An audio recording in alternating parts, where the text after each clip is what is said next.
Hey guys, welcome to another video. This time we're taking on TOE Health stages 3 and 4 of the month of July of 2021.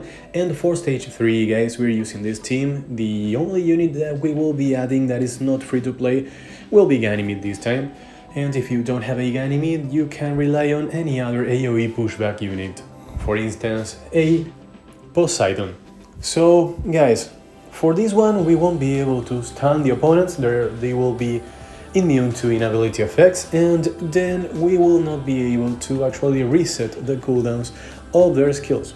So yeah, this time Ganymede will be pushing back attack bars, and he will be very useful by resetting the skills of my homunculus so that we can permanently control the opponents with the second skill of Tyrone, which will be key here. Now for this first wave, you have to target the two light Horuses first, and then you will have a really tough time clearing, actually not a tough time, but a really long and boring time against those tractors, because you know they cannot be defense broken, so they will take a while to kill, since our main damage dealer deals damage based on HP but is a fire relevant unit, so you will be killing them really slowly. However, we have the crazy heals and defense rates from Beladion, and guys, as I told you in the past video about stage 1 and 2, remember that Beladion can be used as an AoE push.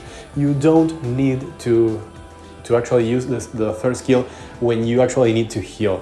You don't have to save the skill for that, because you will be resetting every skill with your Dark Homunculus, so you may as well use him in order to gain a turn.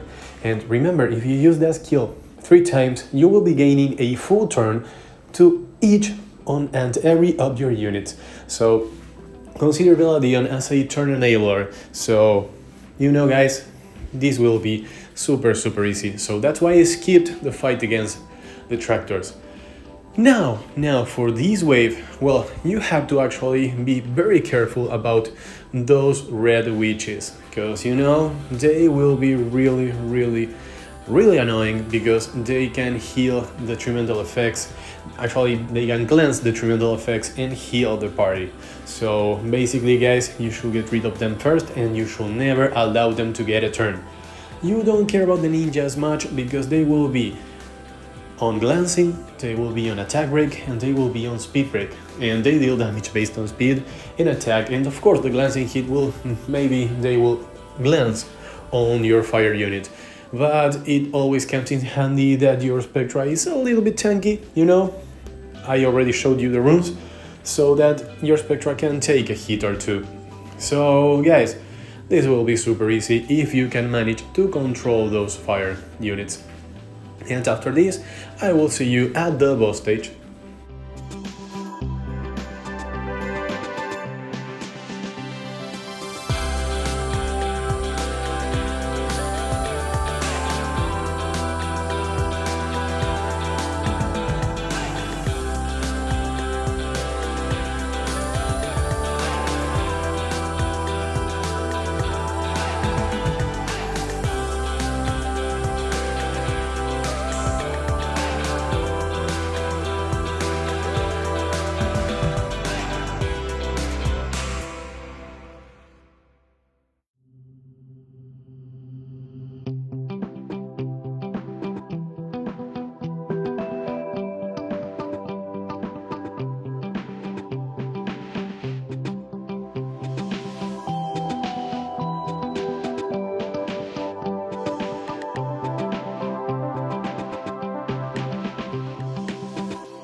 Now guys, we are about to enter the boss stage, and pay attention to it because I made a really big mistake. Now guys, here you can actually counter the passive of those water reuse with the second skill of your Tyrone, because the first hit will actually activate the passive, and then the second hit will actually push back the attack bars. So you see, we reduced their attack bars and we have the push from Spectra, so we can go on and actually try to defense break the boss and then try to kill the boss as well. However, here I got a little bit overconfident and I forgot to use the pushback once, and that will end up costing me the life of my Spectra. So yeah, even without my Spectra, I will be able to clear this wave. But guys, pay attention to the attack bars. With this team, you should not have any problems unless your Spectra misses the slow debuff during the first attack, you know, when you use your third skill, because you know Spectra is actually the first unit to move here, and that will mean that your Tyrone can't use the AoE pushback, and that will be very bad. However, you have the backup of Ganymede, which can do the AoE pushback, so you can ignore the second skill of your Tyrone if that were to happen, and then use the third skill of your Homunculus to try to AoE slow everyone again, and then use the second skill of your Tyrone to proc the passive of the water reuse and then push them back. So yeah, you have choices, you have options. This stage should not be really hard to you with this particular team. So guys, this is it. I will see you on stage 4, sorry.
Okay guys, here we are.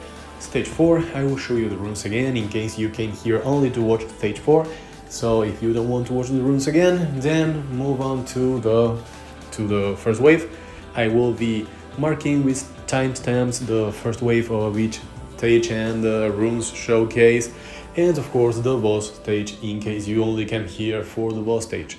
So yeah guys, I tell you, in this one, this is pretty much the same as stage 2 actually this time, so you will be relying on using Tiana's third skill here, and it's a little bit harder because you know they have those blue painters, so the blue art monsters that will actually increase the attack bar of every unit that you actually strip.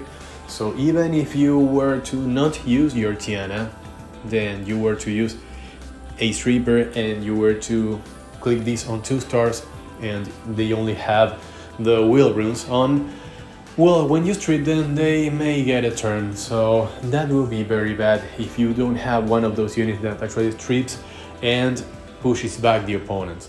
So yeah, for instance Chiu or Triton. So guys, Tiana is really helpful here, and she will make your life much easier because you don't want to receive the AoE attack of 3 chompongs. That will be devastating, especially if one of them were to use the second skill and defense rig your team, because you know that will most likely mean that your full team will be half dead and your cooldowns will be actually reduced, so there's not much you will be able to do in that situation. But since we are using Tiana here for the first wave, it was really easy, and for the second wave I'm getting rid of the Magnums first because you know whenever I use the third skill of my homunculus they actually gain a turn. So basically guys, what we do here is using the third skill of the homunculus when they are frozen solid, that's it. And well, we don't actually care whenever the homunculus is not using the third skill, because we don't have many buffs here. The only buffs that we have are from the first skill of our Tyrone, who actually gets a crit rate buff whenever he crits with the first skill. But yeah, you won't be using that a lot, so you don't have to worry about it. And of course, getting dark units against a shaman is always great, because you know we can actually kill them into attacks. So yeah guys, you have sort of reliable defense breakers, you have 2 defense breakers at least, and then you have units that deal damage based on HP, and you have a healer in Shaman who can actually heal your full team with the first skill. So you know, things should go well here. Actually, with your Tiana you can bypass the 2 conditions that actually makes these 3 stars, so you don't actually care much.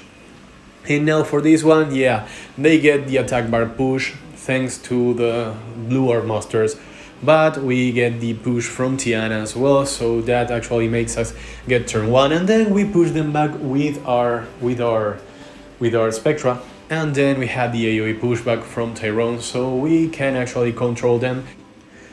And what will determine how fast you clear the stage is how fast you manage to land a defense rake on the Astar. So I did it really fast here, so I will be able to take out chunks of HP from that Astar really quick, and yeah, you know guys, she will go down fairly easily since we have 2 units that deal great damage based on the opponent's HP. So guys, I will let you watch the end of this, and well, if you enjoyed this, if this was useful for you, please leave a thumbs up, leave a comment, subscribe, and remember, if you have any questions about the game, let me know in the comment section and I will be very happy to reply as always. Guys, see you all in the next one. Bye bye.